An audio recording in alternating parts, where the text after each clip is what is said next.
Man of Interest here, wishing you a very Merry Christmas because it's time for This Week in Keyboard. I hope everyone had a wonderful Christmas weekend and are looking forward to a absolutely wonderful Christmas as well.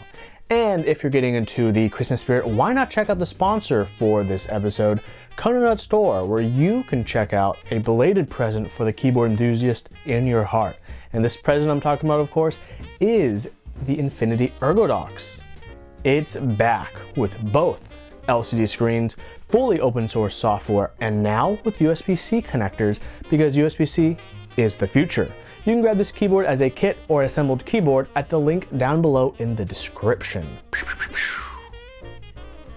I don't want to let this episode drag on too long since I know a lot of you are probably getting ready for tomorrow, so let's get to it.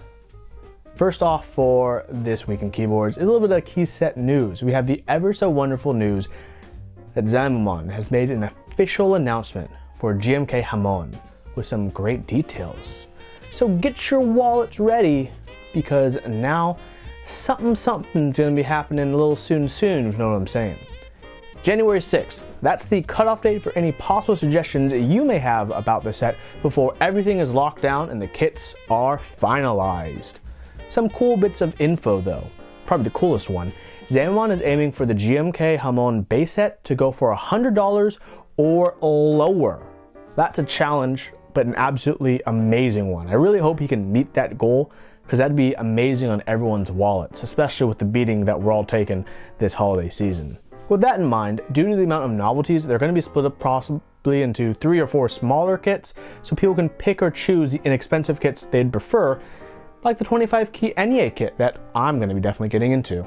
Zamomon said he is still working on the colors. Some in the set are standard or previously used in the past, like the dark gray and the yellow, but still a few of them need some work, like the ones for the alphas and the modifiers. Samples are expected after Christmas time. GMK is on their well-deserved break.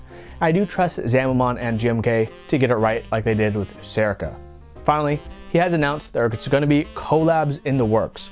Of course, these days, why launch a set if you're not going to get an awesome Novel Keys desk mat with it? There's going to be the Hexagon Red as well as a novelty key themed one, which is going to be great. Looking forward to some bacon, egg, and hamon desk mats. And he's teased a few other collabs, possibly a Rama XO keycap collab, to be decided. Looking forward to how that's going to turn out. Next is a little bit of keyboard news, not just a little bit, but a big one. The polycarbonate Singa round 2. It ran for about a day before it went out of stock, and yeah, went out of stock, meaning this wasn't a group buy. In fact, in less than 7 days, I ordered and received my polycarbonate Singa round 2 from Malaysia. That's damn impressive. For those of you who may not be familiar, this is the polycarbonate of the Singa keyboard, which is a 75% with a 1U blocker on the left side and a arrow blocker on the right. The board has full SMD RGB underglow, provided you're willing to take the time to solder them in. The PCB is easily programmable with Bootmapper client, and the keyboard features an external weight on the inside and the outside. The plate is brass and the USB port is center mounted. Personally, I've really liked my polycarbonate 910, so I'm definitely looking forward to building this polycarb board either today of video release or on Christmas tomorrow because that's going to be a nice little treat to myself. Next up, we have the very quick first come first serve group buy for the Duck Orion V3, which is the 3rd iteration of Duck's popular TKL. The board went for $390 for the kit, not counting any extras and shipping. Like his other boards, the Orion features Duck's famous 11 degrees of typing angle, as well as those iconic sides. Like all of Duck's keyboards, the first come first serve was intense. A lot of people came, but only 100 were served. Did I write that?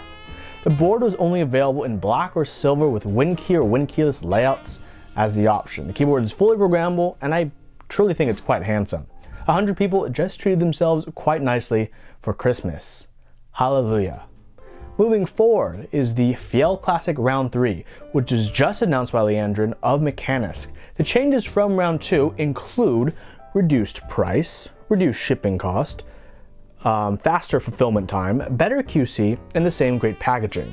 That sounds like all positives to me, and hopefully that will be the result due to all the hard work he's been working on for the Eclipse and the previous rounds of the Fiel.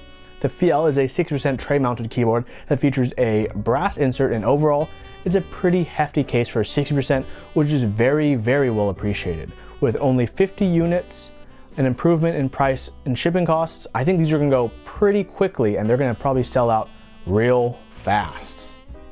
So what do we have next, you might be wondering? Our next topic is, it's an interesting group buy. It's the Reflex and it's the Paradox, the two 60% by Winde. These are a unique 60% board pair that feature an O-ring style gasket for the 6 mounting screws for the plate. So the weights on both boards and overall designs are definitely very interesting. I do appreciate the different design choices made in these boards. I do want to talk about the interestingly different group buy approach. This hasn't been done, this has been done for the first time, but it's not done terribly often. Well, there's gonna be a total MOQ of only 30. 15 for the Reflex, 15 for the Paradox. For each, there's gonna be 8 first come, first serve spots and 7 raffle spots. And you can enter both raffles to increase your chances in case you don't get to the first come, first serve. There won't be a PCB included in the group buy, but normal 60% PCBs will work just fine. The base kit though is a whopping $490 before shipping and the PayPal fee. The case is available in black, silver, dark gray, deep red, navy blue, rose gold, with options to upgrade to 7075 aluminum with matte hard black ano or extra plates. At the moment of writing, no time for the group buy has been specified, but Winde said to expect it to open after the holidays on Saturday or Sunday. Honestly, I think both boards are pretty good lookers. I'd be interested to see how they feel, but at least for the holiday season, they are far out of my price range. I guess it's also one that happens when you keep your MOQ so low, but that does make QC a lot easier. Another 60% in the news, there's so many of them.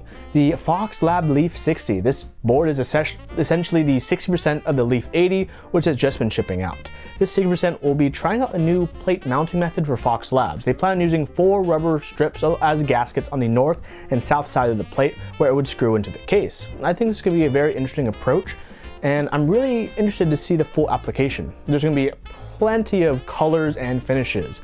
E-coating, brass PVD, hard ano, camo ano, gradient anodization. Heck yeah. It sounds like there's gonna be a lot of options, which is gonna be great for people to color customize to their heart's content. The gentle swoop on the side of the case is pretty nice, and I think the overall aesthetic is well regarded. In the renders, we do see HHKB, Win keyless, and standard 60% versions of the case. 2 other interesting things on the renders to note though. Firstly, there's a render of what appears to be a polycarbonate case, which means, hello, polycarbonate gasket mount. I would like to try one of you, please, and thank you. Secondly, right-hand USB ports. Like, what? We're going to head to proprietary PCBs here. If that ends up making it to the group buy, I think that's going to be the ultimate downside of the keyboard. It's a 60%. Why not make it compatible with a normal standard 60% PCB with the normal USB placement? Regardless, I would still probably get it because I'm definitely interested in trying it out. I'm gonna keep my eye on that one. Finally, I have some personal news regarding my content scheduling. I've been pretty busy with work, and fortunately with half hours this week, I can catch up on quite a few things. I will say at the moment, I will still be doing 3 videos a week, but I will have a looser schedule than Monday, Wednesday, Friday. Mondays will still be This Week in Keyboards. You can depend on that every single Monday. But for my other 2 videos every week, I'm probably gonna have not necessarily Wednesday and Friday are required, but most likely Wednesday, Thursday, and then the last one's gonna be over the weekend. And that's because I just have more time every weekend to work on videos than I do during the week. And I did miss last Friday's video. Don't worry, I'll remember that. I'll give you guys a double feature sometime this week. And this week I do want to give you a special thank you to all my patrons. My patrons are the ones who support me on Patreon who help make this possible. So thank you to Ben Lamson, Coda, Taro Pace, Not Geo, Jay Shuff, Olivia, and Shin. Thank you guys so much for supporting me. And if you are watching and would like to support me, feel free to give a like and subscribe if you haven't. The link to my Patreon is down below for anyone who's interested in supporting me just like those awesome patrons. Thank you all for watching. I hope you all have a wonderful and Merry Christmas. God bless.